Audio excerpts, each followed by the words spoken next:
SSC CGL 2022 के लगातार कई स्टूडेंट्स जो हैं जो इस बार भी ज्वाइन करने जा रहे हैं। अब देखो अभी क्या हो गया, 1 जुलाई हो गया, तो आप ज्वाइन करोगे तो 1 जुलाई से 31 दिसंबर के बीच में आप ज्वाइन करोगे तो इसमें आपका जो इंक्रीमेंट है वो आपका 1 जुलाई को नेक्स्ट आपका लगेगा ही लगेगा जाके। लेकिन किस तरीके से इंक्रीमेंट के दिन अगर आप नहीं ऑफिस आते हो तो किस तरीके से लगता है, क्या कैसा क्या, बहुत इंटरेस्टिंग वीडियो सीजीएल 2023 वाले भी देखें, बहुत मज़ा आने वाली है आपको। इस वीडियो में बहुत अच्छी बातें मैं आपको बताने जा रहा हूँ। तो वो इंक्रीमेंट जो होता है वो आपको साल में एक ही बार मिलता है, या तो 1 जनवरी या तो 1 जुलाई, जो कि 3% का रहता है। और इंक्रीमेंट का रूल ये होता है कि अगर मान लो आपका इंक्रीमेंट 50 से कम है तो आपका राउंड फिगर में उसके पहले वाला 100 जाएगा और 50 के बाद उसके बाद वाला। मान लो एक एग्जांपल दे रहे हैं कि किसी का जो इंक्रीमेंट है वो उसका 1038 रुपये है, तो उसका जो टोटल बढ़ेगा वो 1000 रुपये बढ़ेगा। मैंने क्या बताया, 50 से कम इधर, अगर 1060 है तो कितना बढ़ेगा क्या, 1100। बात समझ में आ गई, पहले ये रूल समझ लो। अब मान लो कोई लड़का ऐसा है श्याम, जिसने ज्वाइन किया डिपार्टमेंट 1 जुलाई से 31 दिसंबर के बीच में, तो उसका इंक्रीमेंट डेट क्या होगी, 1 जुलाई आपकी होगी। और उसका बेसिक था 4200 ग्रेड पे मैं ज्वाइन किया डिविजनल अकाउंटेंट के तौर पे, उसका बेसिक है 35,400 रुपये उसका बेसिक है, ठीक है। फिर नेक्स्ट जो आपका इंक्रीमेंट है वो आपका 1 जुलाई को लगेगा, ठीक है, जो कि 36,000 कुछ ऐसे ही आपका जाएगा।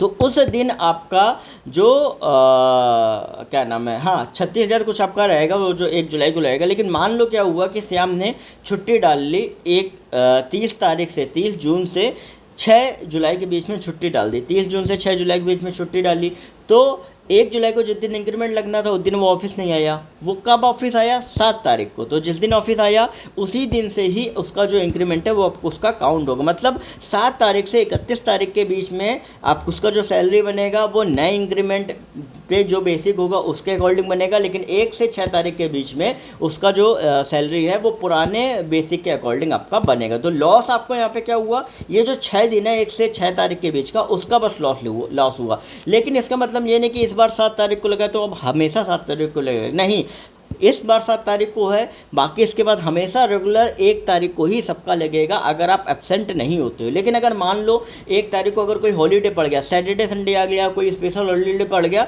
तो जिस उसके अगले दिन जो भी नेक्स्ट वर्किंग डे होगा उस दिन आपको प्रेजेंट रहना सबसे ज़्यादा इंपॉर्टेंट है, जितने भी स्टूडेंट हैं। और ये सिर्फ उन्हीं के लिए है जिनका इंक्रीमेंट उस पर्टिकुलर पीरियड या तो 1 जनवरी या तो 1 जुलाई में आपका लगना है, सिर्फ उनके लिए। ऐसा नहीं कि बता ले जिनका जुलाई में लगना है तो जनवरी वाले भी उधर आए, नहीं। अगर आपका 1 जनवरी लग रहा है और किसी का 1 जुलाई लग रहा है तो अगर जुलाई वाले पीरियड में जुलाई वाले को उस दिन आना है और जनवरी वाले पीरियड में जनवरी वाले को आना है, ठीक है। ये चीज़ ध्यान रखो, इंक्रीमेंट के बारे में बहुत इंपॉर्टेंट चीज़ें रहती हैं। कोई भी क्वेरी हो तो इंस्टाग्राम का लिंक डिस्क्रिप्शन में जाके आप पूछ सकते हो, क्योंकि क्वेरी होंगी आपके मन में।